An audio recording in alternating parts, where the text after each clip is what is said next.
guys, welcome back to Itzzknighttime YouTube channel. We're back with more WWE 2K25, and now that's the reason why I'm actually on 2K25, because we all know SummerSlam just done with night 1, and it was great. And this video is not about me playing game. Honestly, I'm just gonna talk while playing games.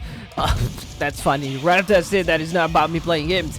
But yeah, what I'm trying to say is that I'm gonna talk about what I feel about the SummerSlam 2025. And we're gonna talk about it while I'm doing some stuff here, which is play the game. Yeah, the first I'm gonna do like a rough review here about what I think about what's going on with SummerSlam Night 1. There are some great matches, and there is some, not some, but disappointing matches.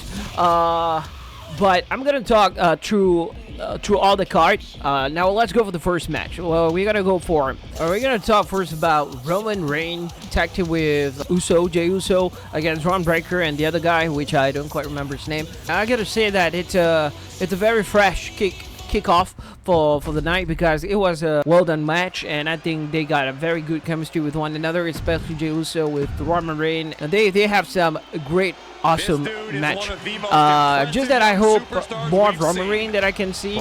There's not much of Roman Reigns that we can see from that, but it's certainly something. Very awesome match, and I really love it in a way. The end of the match was also nice. It's not really too hype, but it's still happened in a good way. And then there's some point in the match where Jey Uso just freaking asked the music to turn on again, and that was pretty shocking, because mid-match, and it didn't usually happen that way, but for some reason it happened that way. Cardi B, let's talk about Cardi B for a while here. Cardi B served no purpose at all. I have no idea why Cardi B is there, but he served no purpose. She served no purpose at all. 100%. She was there to host to start the match, but that's about it. And I was expecting, like, maybe she's singing, maybe she's gonna start to do live sing or something, but nah, that's not happening. But that's quite a waste, not gonna lie. Maybe in night 2, second night, there will be something going on, but yeah, we have to wait for that to happen. You know, there's a beginning of the match where Jey Uso just like jump on top of all of them on Ron Breaker, and also Roman Reigns was there, and Jey Uso was like jumping on top of him. I was expecting some kind of like beef going on between them right after that, but nah, that's not happening in that show. So they're still doing good. And I don't know if the story gonna go with Roman Reigns have some beef with Jey Uso, because they've done that. So I don't think they have any reason to do that again. So it was definitely a good match. At the end of the day, I enjoy it, and I hope lots of people are gonna enjoy it as well. So it's just such a good way to open the match, to open the event. SummerSlam with Roman Reigns with Jey Uso being the first match in the card. Then another match that we got was the Judgment Day against Alexa Bliss and Charlotte Flair. Those matches are very interesting in a way, because you can see the dynamic, you can see the relationship between Alexa Bliss and Charlotte Flair, because they just started the story, and they tried to build this relationship where it seems like they're super aggressive with one another, but they're friends in a way. So there are some points in the match that's kind of like make questions about whether Charlotte Flair gonna like turn on Alexa Bliss or not, you know, and that moment was pretty well done. The ending of the match was pretty nice too, because I was expecting Charlotte Flair to just go against Alexa Bliss and just turn on her, but I guess that's just too early on the story.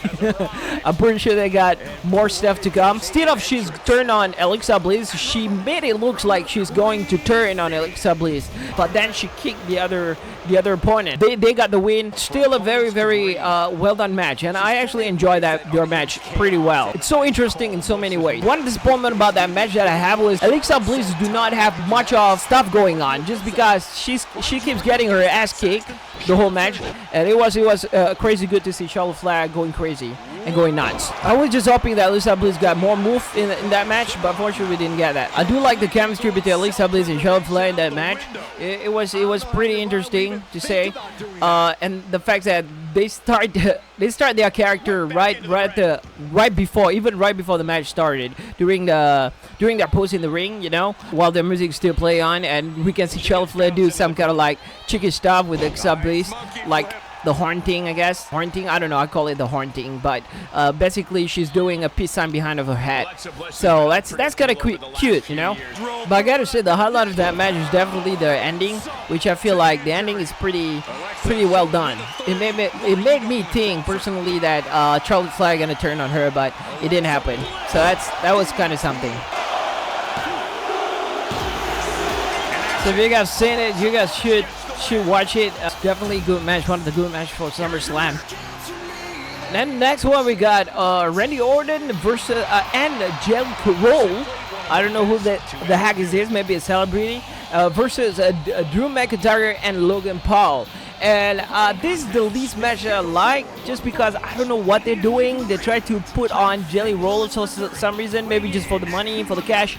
But Jelly Roll do not know how to wrestle properly. He failed in the acting department. It's obvious that he's faking most of his stuff. But the match itself, it's not too bad in a way. It's just like we know and we notice, at least me, I noticed the fact that they helped Jelly Roll to sell out the match, sold the move pretty well. But that's because they helped Jelly Roll to do that. So he's not really good in the ring. Logan Paul did a very good job as a superstar that tried to cover up for Jelly Roll.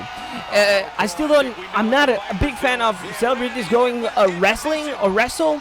Like, if they're good, that's awesome. If they're not good, man, Jelly Roll just show that not all celebrity can wrestle. That's definitely what it is. Towards the end of the match, I'm actually glad to see that they don't put Jelly Roll on top, because if they do, it's gonna be BS, because in fact Jelly Roll fake everything that he can, and it's kind of showed. Like it's obvious that he cannot hide it, you know. And he's a bad performer. He do not know how to act as well. And it's just, man, it just sucks. But I'm glad that the fact that Drew McIntyre and Logan Paul actually won the match. But the match itself overall is quite trash. And the next one we got is Tiffany Stratton versus Jade Cargill.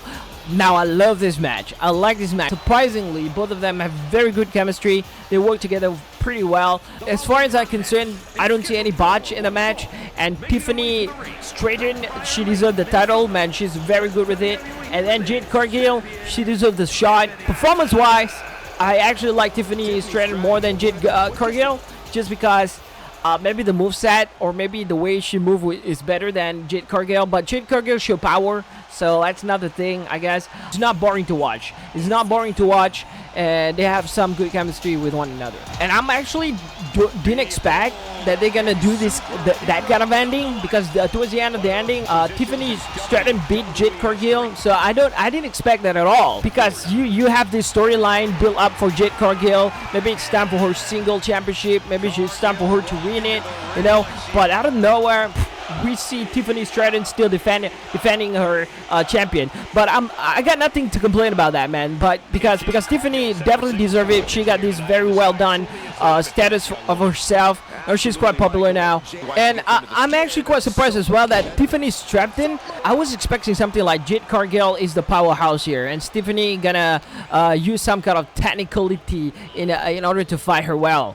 But that's not what happened. Tiffany actually hold her own. They actually made Tiffany and Jade Cargill both quite a power to fight against. So it's literally power against power. She is strong in that match. She played as a strong character in that match, and Jade Cargill played as a strong character in that match as well. So it's quite equal to one another. It's just that I'm surprised that they actually did that with Tiffany. I guess Tiffany has been always a strong character to begin with, but against Jade Cargill, I wasn't expecting that at all. I was expecting Jade Cargill gonna be the powerhouse, but it turns out Tiffany also is quite strong in playing a strong character as well. The end of the match was pretty awesome as well. That was just done by Tiffany and Jade Cargill, and it was an awesome stun. Yeah, it was pretty well done match. I actually like it, and I enjoy it a lot. The next one should be like Sami Zayn versus Karrion Kross, but I missed that match just because, you know, it's quite nothing literally, just the storyline goes. But I know that Sami Zayn is the one that won. It was okay for the storyline. Sami Zayn has been beating Karrion Kross ass for like twice now. So I don't know what's the point of that storyline anymore. And Karrion Kross seems like to be the one that's standing at a very bad spot right now. So I guess it's just because Karrion Kross' contract is about to be done, and WWE is just using him as best putting him in that position so badly, because I don't know why, but it's just whatever, right? That storyline was like whatever. Now let's talk about the elephant in the room. Everybody knows about how CM Punk against Gunther was. It was pretty interesting, to say the least. The thing is about that match is that, because I understand what they're trying to go for. They're trying to see to set Gunther as this menacing power, and CM Punk have trouble against him. I don't buy 100% of it, but it is what it is. It happens in the match. It shows that Gunther actually kicks CM Punk's ass, you know, and CM Punk's have a very hardcore time against Gunther. But it's a love and hate relationship against this. Some of the part I like it, but most of the part I don't really buy it. But it happens the way it is. The fact that Gunther also beat Goldberg, that perhaps gonna add up to the belief in that story in that match, but it still doesn't do well for me. But I do like one thing: the consistent slap on Punk's chest. Why do I like it? It's just because I think that pretty much sells the fact that Gunther, I mean, everybody already know Gunther have one of the worst slaps, chop to the chest ever. Having that to happen in the ring, and at some part of the match, Punk's chest actually bleed out. I think it's because of Gunther nail or something that hit his chest, and so it's a real blood that happens. So that was something, and I actually liked seeing that. So we can definitely feel the pain from Punk whenever Gunther slapped his chest. It was something, alright. So Gunther was definitely the powerhouse in the whole match. You can clearly see it, and there's some point where Punk just like he turned weak, super weak. He got no string at all, and Gunther just kicking his ass, man. I'm hoping more of CM Punk in terms of moveset, but it just didn't happen because of the fact that how they want the story to go like. But man, I don't know if I want to buy into it or not. The fact that Punk actually holds up against the likes of Mark Henry, you know, like he holds up pretty well with that. So it's kind of like mix and match feeling when he's against Gunther and he's having some kind of problem against him. So the ending of the match was pretty well done. I like the ending of the match, though I don't like meat of the match. I do not like it. It's taking too long, and everybody seems just out of gas, you know, especially CM Punk. But the ending of the match was okay. Was a great one. I was expecting that kind of ending, but just because, you know, they tried to set up kind of story. So CM Punk hit the GTS, and then after that, Gunther's still standing, and it's funny to watch that. And then the second time, CM Punk did it twice because Gunther was still standing.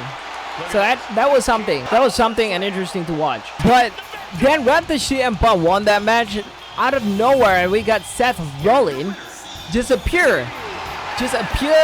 His entrance hits up, and we all was wondering because the news was his leg was not okay. But WWE know how to do this now. They just kind of like spread false news, and it's really hard to believe which one is true, which one is not anymore. Because last time they did this with R-Truth, and it was something. Everybody was shocked when R-Truth is still in the company because the news was he's out, right? It was pretty much what WWE is good at right now. So the news was Seth Rollins have bad knees and things just not going well for him. But it turns out it was a fake bad knees because he clearly have a good knees. He still can walk and everything. So he cashed in the Money in the Bank, and then he did what he's supposed to do, nail out CM Punk. Now, most people probably gonna be disappointed with this because CM Punk has been in that company for a long time now, and people trying to get him the title. But at the end of the day, I understand where this is going.